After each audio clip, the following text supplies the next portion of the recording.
thanks for staying on with us tonight. Eskom CEO Andre de Ruyter says the company still needs assistance of the state in servicing its astronomical debt. The power utility expects a full year loss despite posting a 9 billion rands interim profit for the 6 months ended in September. De Ruyter says this is not nearly enough to reduce the 396 billion rand debt that still remains. We've been pulling all the levers at our disposal to reduce our debt. So first of all, we're very grateful for the equity injections that we've received from National Treasury, and I believe we've applied those wisely to reduce our debt.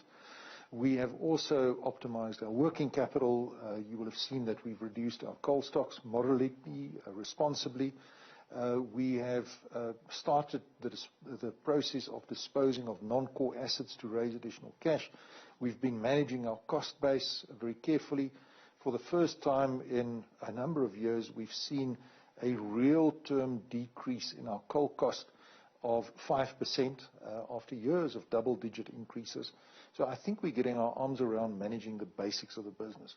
However, the debt burden of just under 400 billion, it's now 396 billion, is just so large that we really need a step change in the debt to minimize this net debt service cost of 26 billion rand, which we just cannot service from the cash that we generate out of the business. It is just too onerous for us to do. And that is a shareholder intervention that we believe is required to address that.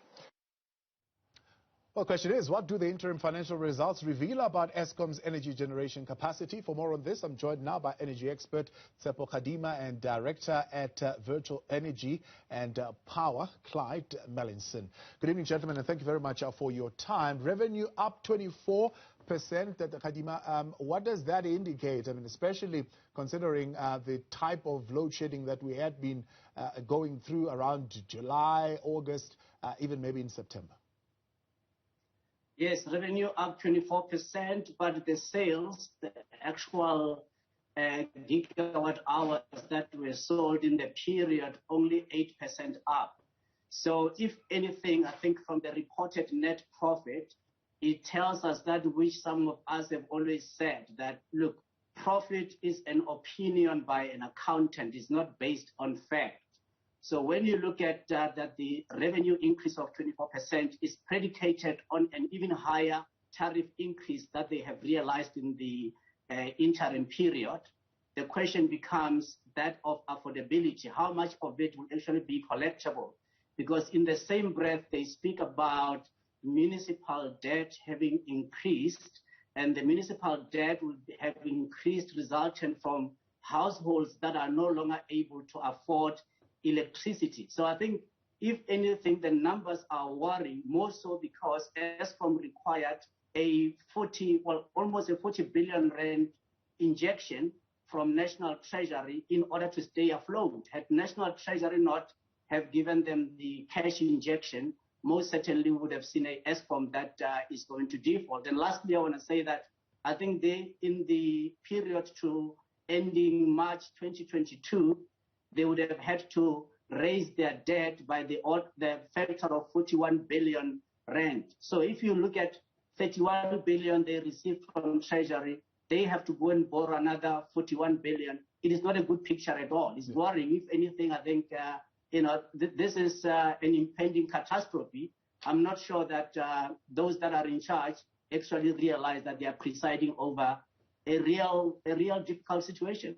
Clyde, an impending catastrophe. The Eskom CFO being the first to admit that, of course, they are benefiting from that tariff hike, hence the 9.2 billion profit, but also outlining the seasonality at Eskom, that generally during this winter period, they do see a situation where they have two halves. So the first half, they show some profitability, but the second half already predicting 18 billion loss to March 2022. Well, that is to be expected.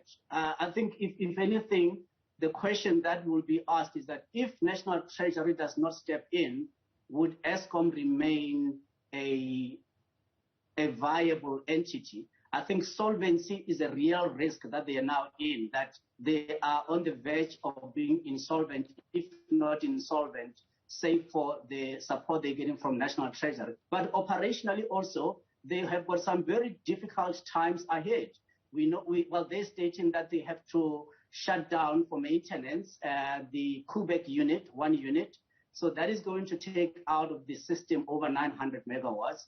If you look at the number of load shedding days they've had, by the time the next reporting period comes, in the interim period, in 21 days, they spent 4.5 billion rand in diesel. Now, that certainly it is not sustainable at all. And more days of load shedding as they are preparing us for, that they are saying that there could even be a stage 8 load shedding, it will really spell the end for Eskom. But for the country, economically, we cannot afford this situation.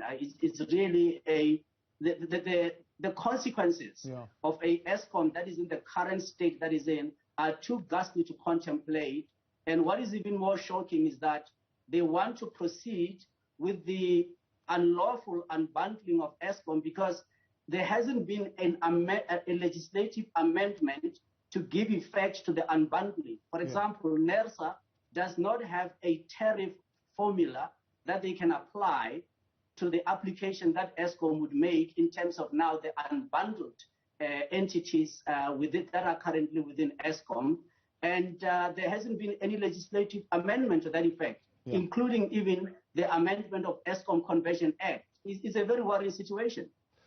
Clyde, let's bring you in here and give me your views on the revenue up 24%, but also the prediction that by March 2022, they'll be talking of an 18 billion rands loss. What are the pressures? Okay, so I've always said if I were going to be giving the financial results, I'd want to give the interim report, not the final report, because the interim report comes after 6 months that include winter, and the average tariffs in winter are about 30% higher than in the summer months. So you can just do the sums. They had a 15% increase.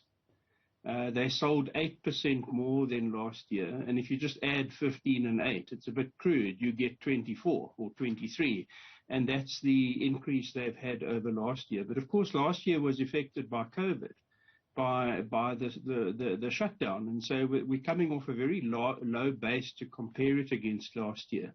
Now we move into summer, and in summer the tariffs, as I say, are 30% lower than in winter, and so that 8 or 9 billion rand profit that they realised is going to turn into an 18 billion loss by the end of the financial year. So I've been speaking at NERSA and Eskom tariff hearings for the last 10 years, I think.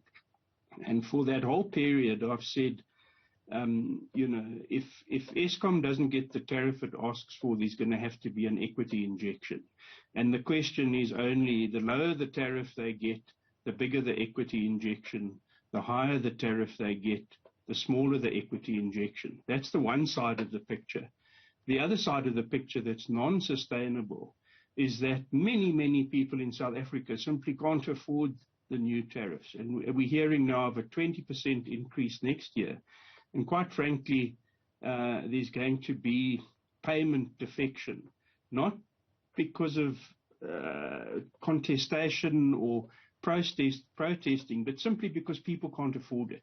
So we need to find a solution whereby we are able to provide fixed basic cost electricity to poor households where they pay a fixed amount per month and they can get electricity at somewhere below R1 a kilowatt hour effectively.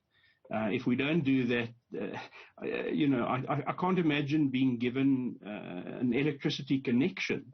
So now I've got a house and I've got an electricity connection and these 14 million households in South Africa, but now I can't afford to pay for the electricity. So I'd almost rather not have the connection. It's almost like, we're in a bad place at the moment, and I don't quite know what the solution is. There are solutions, but it's improved results, but it's improved on the back of a very large increase, an increase in sales volumes compared to last year, and it's no wonder that all the indicators are green on their report, because they can't be anything but green when you're comparing it to last year and you're adding on the 15% increase. So hard times ahead. All right, when we come back from the break, we hear more on those hard times ahead and what are some of the permanent solutions to the debt situation at Eskom. 396 billion rand still sitting on that balance sheet. Clyde and Tshepo staying with us. We're back in a moment. Eskom itself owns a fair amount of land, particularly in Mpumalanga. So at this stage, Eskom owns some 36,000 hectares of land in Mpumalanga. And there are large portions of this 36,000 hectares that is not currently being utilized by Eskom. The intention is to make this portions of this 36,000 hectares available for investors in the 100 megawatt opportunity that has been provided by the state on Eskom land, and after arrangements have been reached with Eskom itself. That there, the announcement from the Public Enterprises Minister, Pravin Gordhan. Tshepo, 36,000 hectares of land being made available for sustainable electricity generation, which is part, of course, of that announcement that was made earlier, that some of the best customers of Eskom can now produce 100 megawatts of their own electricity. Is that a good strategy for sustainability? Well, it appeared to me that this is more of a Christmas wish than reality, in that if indeed it were feasible, we would see a lot of the energy-intensive users actually themselves self-generating, because the legislative impediment that existed has since been done away with, whereby you can self-generate at up to 100 megawatts without needing a license from NERSA. And we have not seen an increase in investment in that regard. And when you look at the tariff increases that Eskom is embarking on in terms of charging electricity users, yes, for an independent power producer, it might be worthwhile to take up that opportunity of using some of the 36,000 hectares of land, because they will get a guaranteed tariff which will be higher than the inherent cost of production from Eskom's base load power stations. And secondly, that will also come with the National Treasury guarantee. But if, for example, National Treasury was to say to energy-intensive users that for the sake of the economy, to get this economy back working, we will then give you the same guarantees as well as the same concessions that we are giving those IPPs that are supplying Eskom, I would say maybe it's got a better chance of being able to be practicable. But right now, it is not practicable, because globally, we still don't have a sustainable, cost-effective, reliable storage system. And as long as the costs are as high on storage, we understand if you are producing from solar, you'll have maybe at best 5 hours a day of being able to generate. So you need to have a very efficient storage system that can then give you power. But also, it does not deduct from the fact that Eskom will require to keep their baseload power stations running in order to back up that solar energy that will have been produced. So I'm not sure about its practicability, except to say that it will only add cost. And Eskom, right now, where it is, it cannot guarantee payment to anyone who it is contracting with. I think the numbers speak for themselves. They have got they are near insolvent. So it will be a question of, well, how much will Treasury be able to advance or continue to advance to Eskom in order to realize what Minister Gordhan is proposing? And I don't see the feasibility thereof. Clyde, speaking of feasibility and advances, debt burden now being reduced to 392, dropping from just over 400 billion where it was. Does it make sense, many are arguing, to keep this debt on the Eskom balance sheet when it's already being guaranteed by government anyway?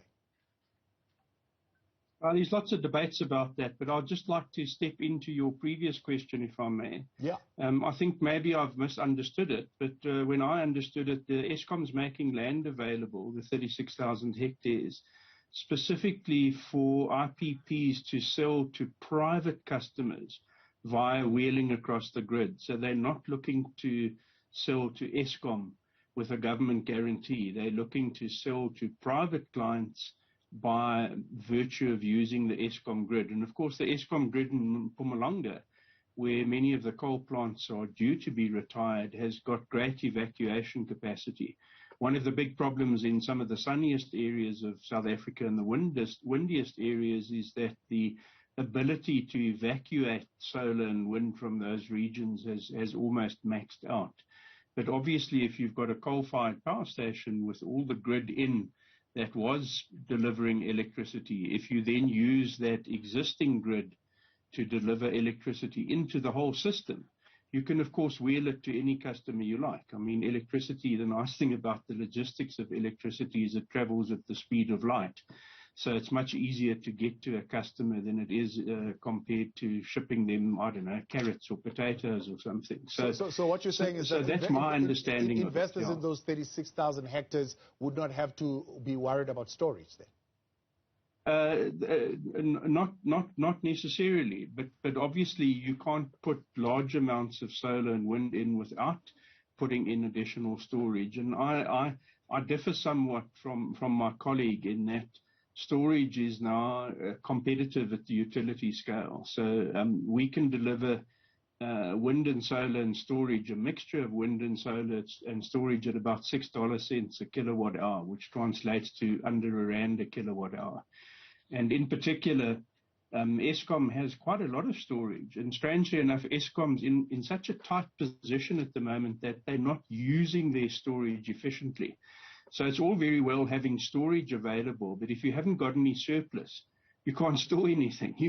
It's not rocket science that in order to store, you need a surplus. So Eskom's sitting on 3,000 megawatts of storage that it's actually sometimes having to have load shedding over weekends to create space in the system to replenish their storage. And clearly you can see if you had, I don't know, 3,000 or 4,000 megawatts of solar in the daytime on a Saturday afternoon, that could be used to replenish the storage instead of having to have load shedding on the Saturday night to make space, as it were, to replenish the storage. So the storage is more nuanced, and it's probably the fastest growing area amongst the renewable energy technologies. The costs of storage have come down 90% in the last decade, and they're destined to go down another 80% in the next decade. And so by 2030, the discussion of the cost of storage will be old news. It's now just a question of, do you take advantage of it now for its the way in which it can help alleviate load shedding when it still costs a bit more, but in the future it'll be nothing will beat it. Yeah. So in future the combination of wind, solar, and storage will be able to deliver the full needs of the country. Final one from you, Tshepo, on that, the cost of storage going down. Well, it's going down, compared to what? If you look at currently how the grid of South Africa is designed, it just does not make, technically it's just not possible. I don't know how you're going to keep the frequency at 50 hertz with intermittent energy without having the 100% backup from either storage, and that storage currently doesn't exist, or from a base load power station. So if anything, will this bring an end to load shedding? The answer is a categoric no. We're going to continue to have load shedding. In terms of wheeling, remember this, we don't have a legislative mechanism to allow energy intensive users to be able to do wheeling. Right there in Mpumalanga, there is a smelter in the town of Middleburg that requires to do wheeling.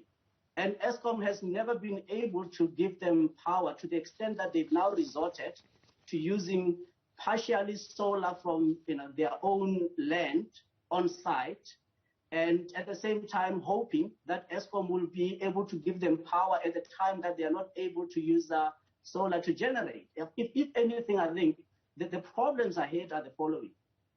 Eskom has to spend in the order of 80 billion rand on Medupi power station. So for me, I think there is going to be abandonment of that power, of that project. I can't see it ever being commissioned because they just don't have. They don't even today in their presentation don't refer to the 80 billion rand they still have to spend on Medupi. The question is, why are they not diverting that money or that capital expenditure into ensuring that the 16,000 megawatts of baseload power they seek to retire in Mpumalanga, they actually retrofit a high efficiency, lower emissions technology of circulating fluidized bed boilers, because that has successfully been implemented in most regions, in Eastern Europe, in Russia, in South Korea, for example, in China right now. They are taking older power stations and retrofitting them with this new technology that has got higher efficiency, lower emissions. That's a conversation that I'm going to have to bring you back, and you can have with Clyde one more time and just debate it a little bit. But we are out of time this evening. Let me appreciate you both for coming on and helping us in this conversation. That's where we're going to have to leave it for tonight.